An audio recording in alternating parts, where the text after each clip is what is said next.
Bonjour, bienvenue à Lumière du Monde, votre émission diocésaine télévisée qui vous revient avec une nouvelle saison. Jasmin en compagnie d'une nouvelle co-animatrice, Anne Malouin. Bonjour Anne. Bonjour Jasmin. Alors, veux-tu t'introduire à nos téléspectateurs, téléspectatrices en un moment? Oui, avec joie. Alors bonjour à tous. Je suis très heureuse d'être avec vous pour cette saison. Je suis aussi animatrice de pastorale en paroisse et c'est à la suite d'une interpellation de mon curé qui me dit « Hey, t'as jamais pensé à être animatrice de pastorale? » J'ai répondu oui à cet appel-là et vraiment, il y a une joie indescriptible à être en relation avec les paroissiens et à témoigner de la joie et du bonheur que le Christ apporte. Merci beaucoup d'être avec nous pour cette nouvelle saison. Alors, on commence avec un reportage sur une communauté paroissiale de France missionnaire. Oui, tout à fait. C'est le père David Gréa et son collaborateur Thierry Véron. Alors, eux, ils se sont posé la question, mais pourquoi est-ce que notre Église dépérit? Et le plus extraordinaire dans tout ça, ils se sont mis à l'écoute de ce que Dieu avait comme rêve pour leur Église de Lyon-Centre. Alors, c'est vraiment là, un témoignage qui a été présenté à tous les artisans du diocèse que vous méritez de voir. Également, un témoignage de foi exceptionnel d'une auteure que vous connaissez peut-être, Brigitte Bédard. Bonne saison à Lumière du Monde.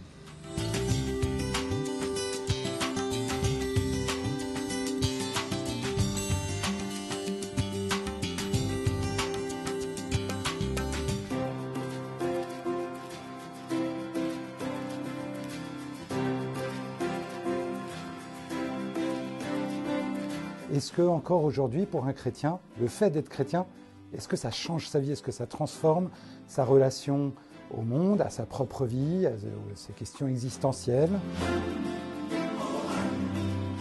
Qu'est-ce que tu fais? Pourquoi tu viens dans cette église? Et il y a 30 km à faire aller. Et il dit, en fait, une église où quand j'arrive, on me sourit, on me dit bonjour, j'en ai pas trouvé sur les 30 km.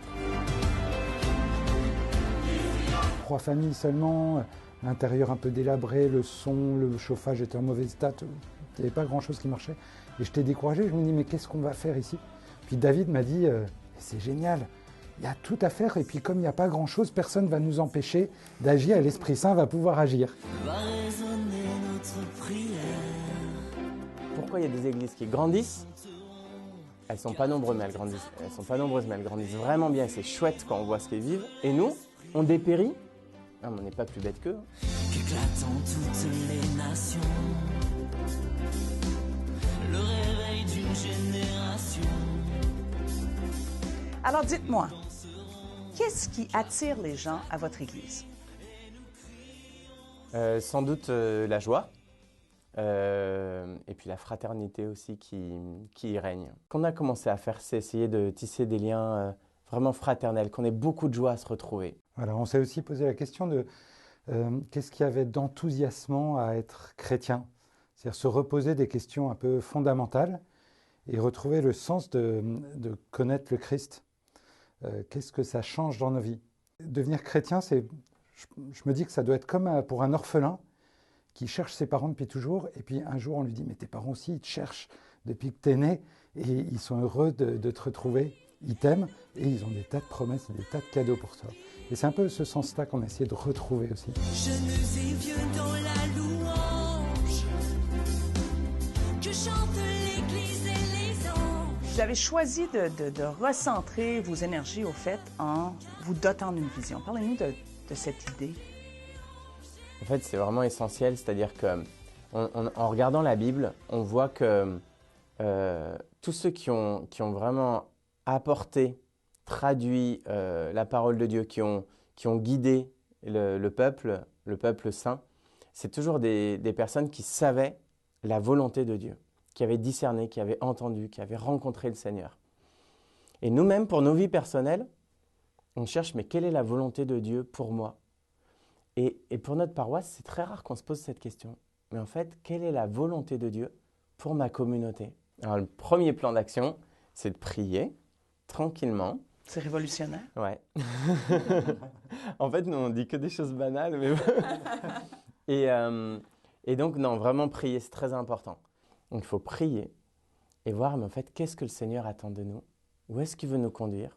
Qu'est-ce qu'on sent dans notre cœur qui le fait palpiter? Et par quoi on va commencer, tout simplement? Ce sera quoi le premier pas, la première pierre? Et puis, je dirais, prier pas pour que son curé se convertisse, son voisin se convertisse ou autre, c'est prier pour sa propre conversion. OK, j'ai envie qu'il se vive ça dans ma communauté. Qu'est-ce que j'ai créé moi pour que ça se vive effectivement? L'idée, c'est de se dire, OK, à quoi le Seigneur m'appelle moi pour transformer ma communauté?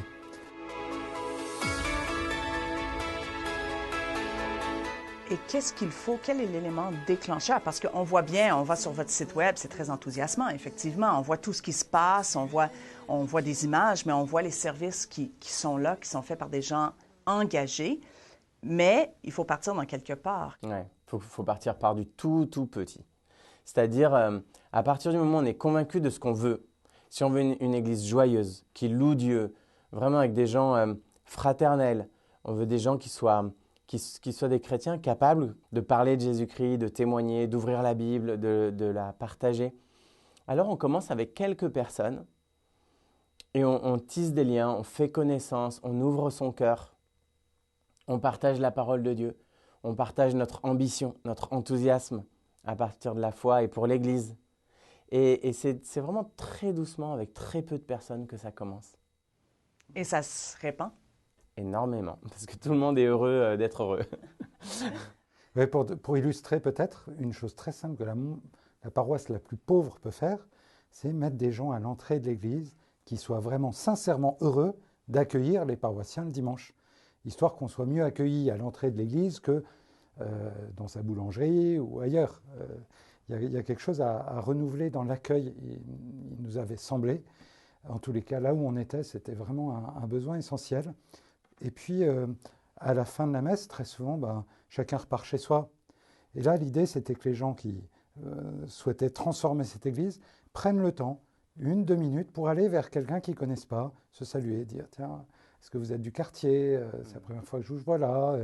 Vous venez avec vos enfants ?» ou des petites questions toutes simples, mais où on se dit « Tiens, on est connecté. » C'est pas comme si je vais au cinéma, je m'assois à côté de quelqu'un, puis il n'y a plus rien, il n'y a rien qui se passe. C'est vraiment créer des liens. C'est d'abord retrouver le sens du Dieu trinitaire qui nous souhaite d'être en relation les uns avec les autres. Et donc, par exemple, vous venez avec une demande pour des funérailles, un mariage, un baptême.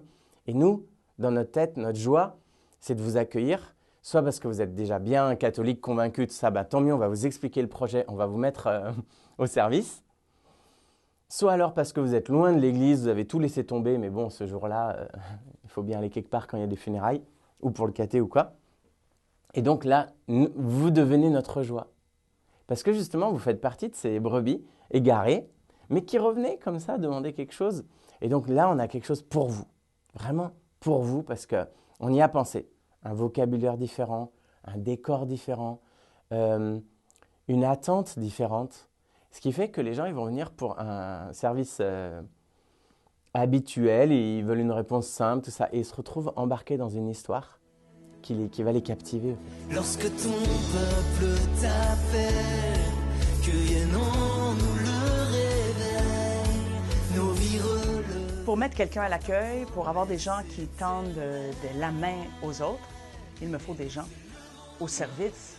Ah oui, bien sûr. À partir du moment où les gens ils comprennent qu'ils sont la solution à leurs problèmes, si on peut dire, problèmes qu'ils posent, ça aide. C'est-à-dire ils disent c'est dommage quand même, notre église elle n'est pas joyeuse.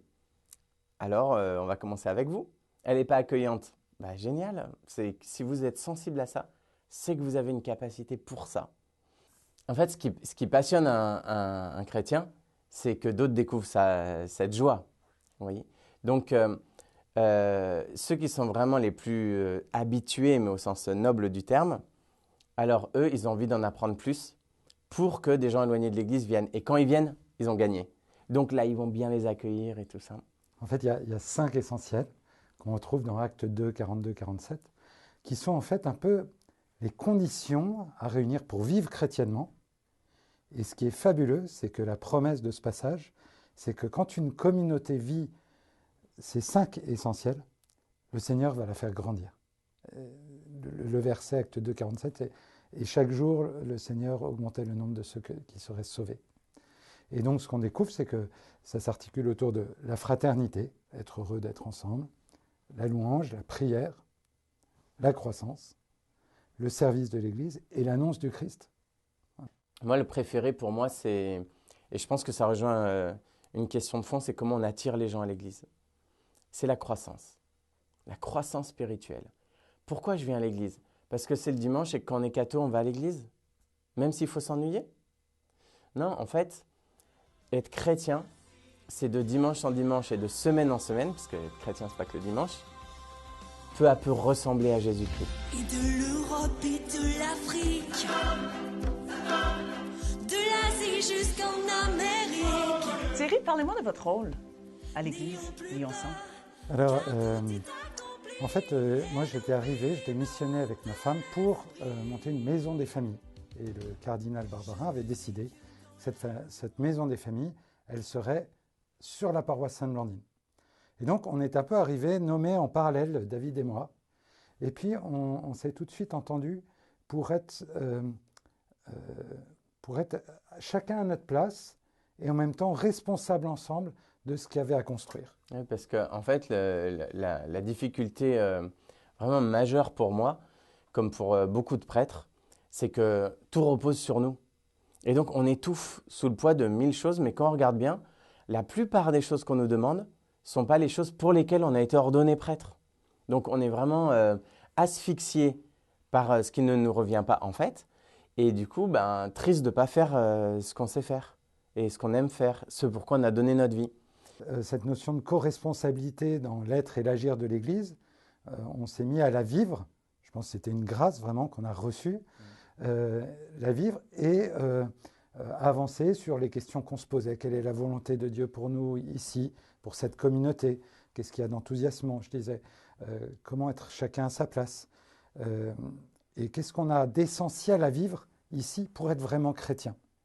Et autour de ça, petit à petit, cette place de laïc qui aidait pour les tâches annexes est devenue une place de baptisés qui aide à construire, qui contribue à construire l'Église. Voilà. Et de ma place, et pour que cette Église construite, il faut que mon pasteur puisse être libre d'être pasteur et donc se soulager. Et pourquoi c'est tout à mon bénéfice? Parce qu'ensuite, j'ai un pasteur qui fait son rôle de pasteur pour moi.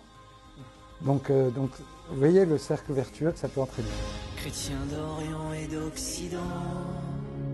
Quelle est votre espérance pour notre grande Église? Un réveil. Un réveil, quand j'ai vu les visages des Québécois et vraiment des diocésains ici, ça m'a réjoui en fait. Je me suis dit, là vous êtes dans le temps d'un regroupement paroissial, etc. Ça c'est génial comme opportunité. Vraiment, vous êtes obligé de changer vos relations, vos habitudes, vos bâtiments, vos prérogatives. En fait, vraiment, ah bon, tout fout le camp, tant mieux. Il n'y a que Dieu qui tient, eh ben, appuyons-nous sur lui. Et ça, c'est un réveil vraiment que dans nos cœurs, Jésus reprenne sa place. Qu'il soit le roi, voilà, de nos vies, de nos paroisses, de nos réunions. Et ça, c'est mon rêve, ma passion pour l'Église, avec un grand E.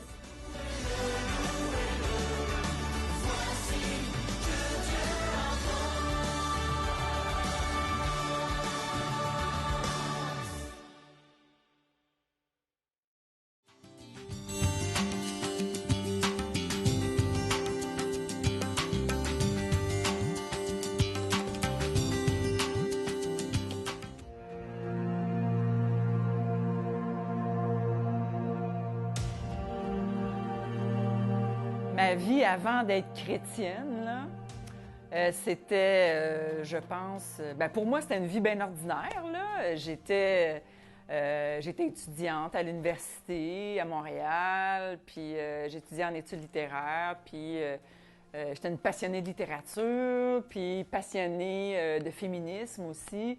J'étais vraiment une féministe, et puis,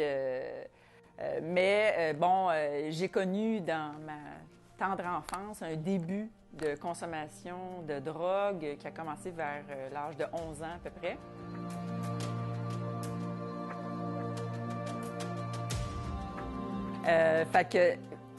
De 11 ans jusqu'à l'âge de 22 ans, j'ai consommé quasiment tous les jours.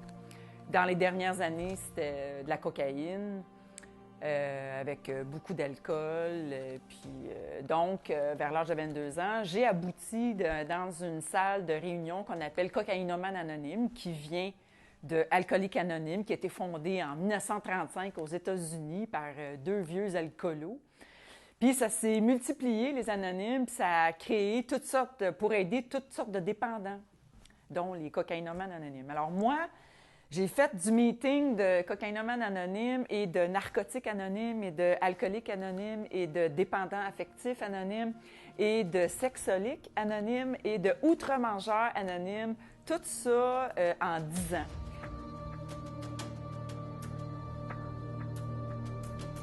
Puis, qu'est-ce que j'ai réalisé, c'est qu'au bout de 10 ans, j'étais encore pire que j'étais que quand je suis rentrée dans une salle de meeting. Parce que dans le programme de rétablissement des anonymes, ça dit qu'il faut que tu mettes Dieu dans ta vie. C'est un programme qui est fait en 12 étapes. Et dans 11 étapes sur 12, ça parle de Dieu. C'est un mouvement profondément spirituel. Mais moi, j'ai décidé, après 2 ans, je dirais, j'ai mis Dieu dehors. Puis j'ai commencé à vraiment à me fier sur moi et mes connaissances personnelles. Où j'ai bifurqué vers la croissance personnelle et la connaissance de soi, avec un petit peu saupoudré de nouvel âge, d'ésotérisme et de toutes sortes de patentes, là. Et je suis tombée vraiment dans une autre sorte de dépendance. Bon, je prenais plus de cocaïne, je prenais plus d'alcool, je prenais plus aucune drogue ni de médicaments, mais je suis tombée dans le sexe. Alors, ça venait combler mon vide existentiel que je traînais depuis mon enfance.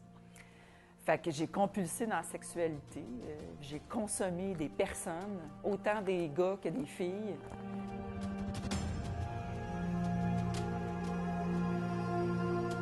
Je me couchais le soir, j'étais pas bien. J'étais pas en paix. J'étais jamais en paix. J'étais toujours en questionnement.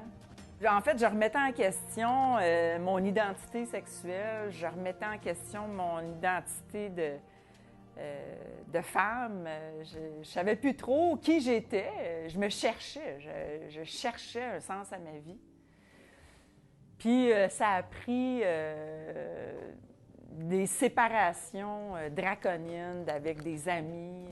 J'ai dû quitter les anonymes parce que j'étais plus capable de faire face à ma vie puis aux personnes qui étaient là. Puis je braillais tout le temps. J'étais en profonde dépression, là. J'avais des idées suicidaires tout le temps.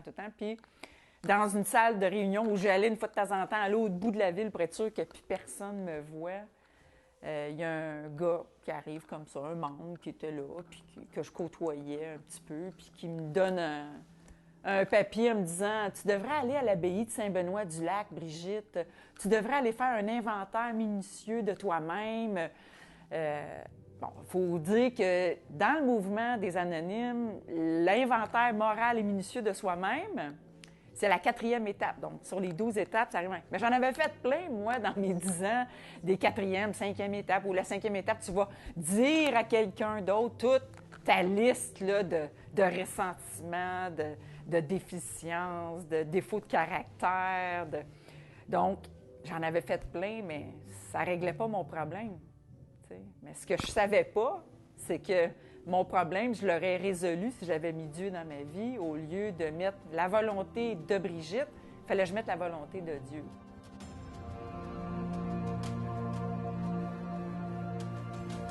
Fait que j'y vais quand même à cette abbaye-là, même si j'haïs les prêtres, j'haïs l'Église, j'haïs tout ce qui est religieux, j'haïs ça. Ça m'intrigue, j'en parle tout le temps, mais j'ai haïs, tu sais. Fait que j'ai haïs parce que je suis féministe, puis que pour moi, l'Église, ça représente la domination suprême des hommes sur les femmes. Fait que je m'en vais quand même à cette place-là parce que le gars qui m'a donné le papier a eu un argument béton. Il m'a dit, si tu y vas puis tu racontes tout ce que tu as fait à ce gars-là, ce moine-là, il ne pourra jamais répéter ton histoire à personne parce qu'il est pris, là. Il est dans son monastère. Puis, il y a le secret aussi, il ne peut pas divulguer. C'est pas tombé dans l'oreille d'une sourde parce que j'avais tellement de choses que j'avais faites que je regrettais que je suis allée. Puis, je suis allée là, j'ai rencontré ce moine-là pendant 3 jours de temps, 1 heure le matin, 1 heure l'après-midi. Il me redonnait rendez-vous le matin, il me redonnait le rendez-vous de l'après-midi. Mais moi, pendant 3 jours, je ne fais que l'engueuler, ce gars-là, ce moine-là, qui était super fin. Puis lui, tout le long, il est comme ça, tu sais. Il m'écoute l'engueuler comme du poisson pourri, tu sais. Vraiment, je sac contre lui, je tape sa table. Toute ma colère de toutes ces années-là sort. Et c'était une colère insoupçonnée. Je savais pas que j'avais une colère tant que ça. Fait que, finalement, au bout de 3 jours, je m'effondre en larmes. J'ai plus rien à raconter. Je suis passée à travers mes 40 pages d'inventaire qui étaient strictement sexuels, je lui avais dit. Et il commence à prier sur moi. L'Esprit Saint me tombe dessus. Et je comprends tout d'un coup, comme ça, que Jésus est vivant maintenant et qui va agir dans ma vie, qui est ressuscité pour moi, qui est mort pour moi, pour mes péchés, puis qu'il a tout lavé, il a tout pardonné, puis que j'ai pu me sentir coupable de rien. Puis que maintenant, là, je peux partir, là, puis vivre ma vie. Puis là, le prêtre, il me dit, le moine, il me dit, tu vas enterrer ta culpabilité, tes remords, tes peurs, tu vas tout enterrer ça dans la terre de l'abbaye. Tu vas aller et tu vas danser ta vie. Nous dansons pour notre génération. Nous prions parmi les acclamations. Élevons nos mains vers lui. Nous marchons, reçois notre adoration. Nous venons, élever ton saint nom.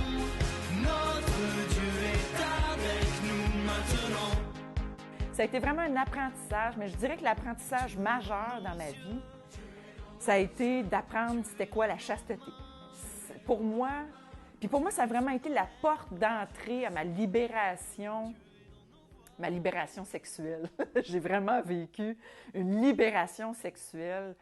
J'avais des fausses idées sur ce qu'était la chasteté, puis ça m'empêchait de lire. Alors, j'ai beaucoup lu sur la chasteté. Il y a des auteurs qui ont écrit vraiment des choses extraordinaires. C'était quoi la chasteté? Non, c'est plus que la continence. C'est plus que de ne pas coucher à gauche et à droite. Là. C'est pas mal plus que ça.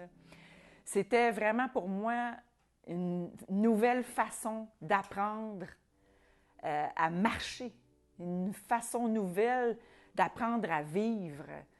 Tout était à repenser, tout était à revoir dans ma vie. Tu sais, ma façon de me tenir, ma façon de me vêtir, mais tout ça, c'est très extérieur, je dirais. C'était une nouvelle façon d'entrer en relation avec les autres, où là, la séduction avait plus vraiment sa place, où je m'observais comme « Ah, gadon, je suis dans la séduction. Là. Ah, gadon, je suis tout le temps dans la séduction, moi, coudon. » C'était toujours ça, tu sais. Donc, qu'est-ce que ça voulait dire dans la séduction? C'est pas que c'est mauvais, c'est pas... Je me jugeais pas.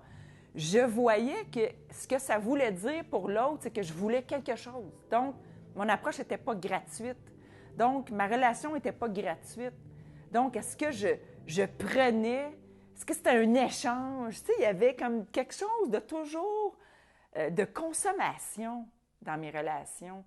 Puis, j'ai vite compris, avec beaucoup d'introspection, de prière, et d'examen de moi-même, mais aussi avec une bonne direction spirituelle.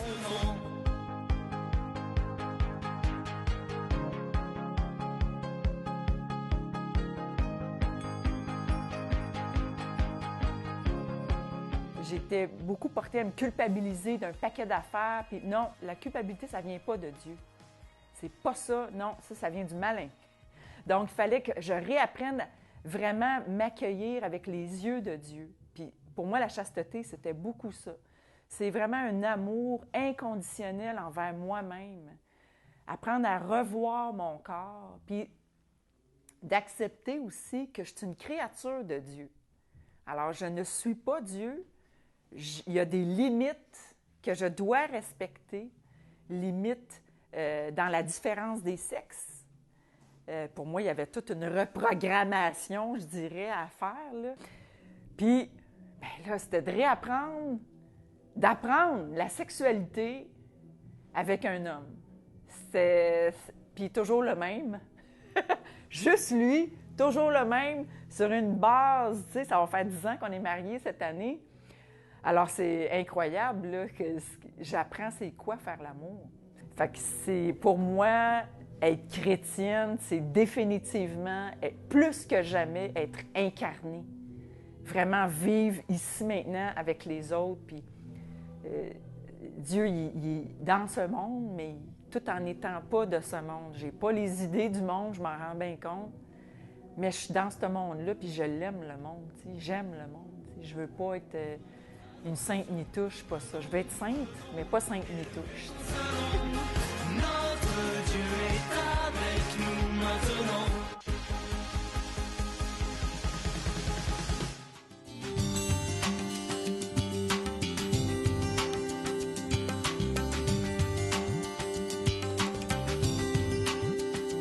La semaine prochaine, à l'émission, un reportage sur une figure de miséricorde bien de chez nous, Catherine de Saint-Augustin. On vous présente une entrevue avec un père assomptionniste, le père Gaston, sur la situation au Congo. Et puis un reportage autour de Mère Teresa qui vient d'être canonisée. Alors, c'est un rendez-vous toutes les semaines, même heure, même poste.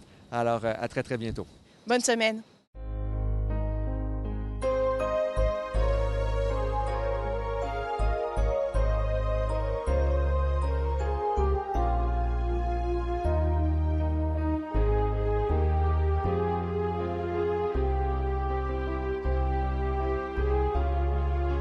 Nous sommes heureux de vous offrir sous forme de DVD l'intégrale de la retraite spirituelle sur les œuvres de miséricorde.